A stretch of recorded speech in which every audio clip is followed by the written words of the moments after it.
کہتے ہیں کہ کسی جگہ ایک بڑھیا رہتی تھی جس کے گھر میں دو پانی کے لیے مٹکے تھے۔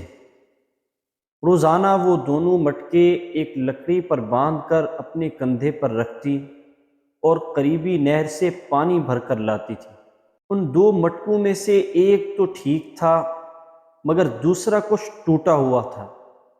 ہر بار ایسا ہوتا کہ جب وہ بوڑھیا نہر سے پانی لے کر گھر پہنچتی تو ٹوٹے ہوئے مٹکے کا آدھا پانی رستے میں ہی بہہ چکا ہوتا، جبکہ دوسرا مٹکا بھرا ہوا گھر پہنچتا۔ ثابت مٹکا اپنی کارکردگی سے مطمئن تھا، جبکہ ٹوٹا ہوا مٹکا بالکل مایوس، حتیٰ کہ وہ اپنی ذات سے بھی نفرت کرنے لگا کہ آخر کیوں وہ اپنے فرائض کو اس انداز میں انجام نہیں دے رہا جس کی اس سے توقع کی جاتی ہے۔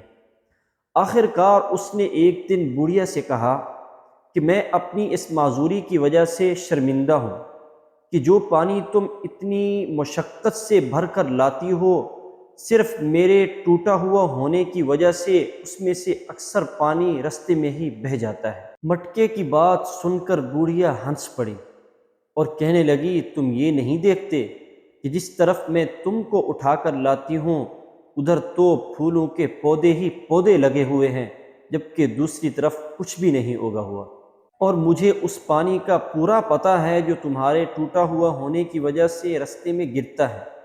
اسی لیے تو میں نے نہر سے لے کر گھر تک کے رستے میں پھولوں کے بیج بو دیے تاکہ میرے گھر تک آتے ہوئے جو پانی گرے اس سے وہ سیراب ہوتے رہیں، اور کئی بار میں نے ان پھولوں سے خوبصورت گلدستے بنا کر اپنے گھر کو سجایا اور مہکایا۔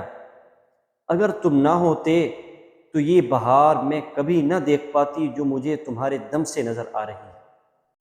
یاد رکھیے، ہم میں سے ہر ایک شخص میں کوئی نہ کوئی خامی ہے، لیکن انہی خامیوں اور انہی معذوریوں اور ایسا ٹوٹے ہوئے ہونے میں خوبیاں چھپی ہوئی ہیں۔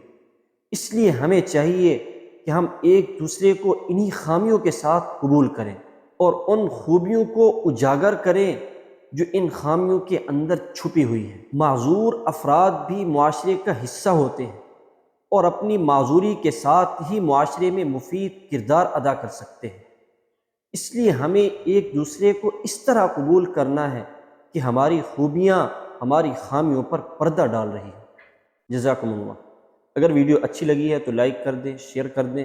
اگر چینل پر نئے ہیں تو چینل کو سبسکرائب کر دیں تاکہ اس طرح کی سبق آموز باتیں آپ تک پہنچتی رہیں۔ جزاکم اللہ۔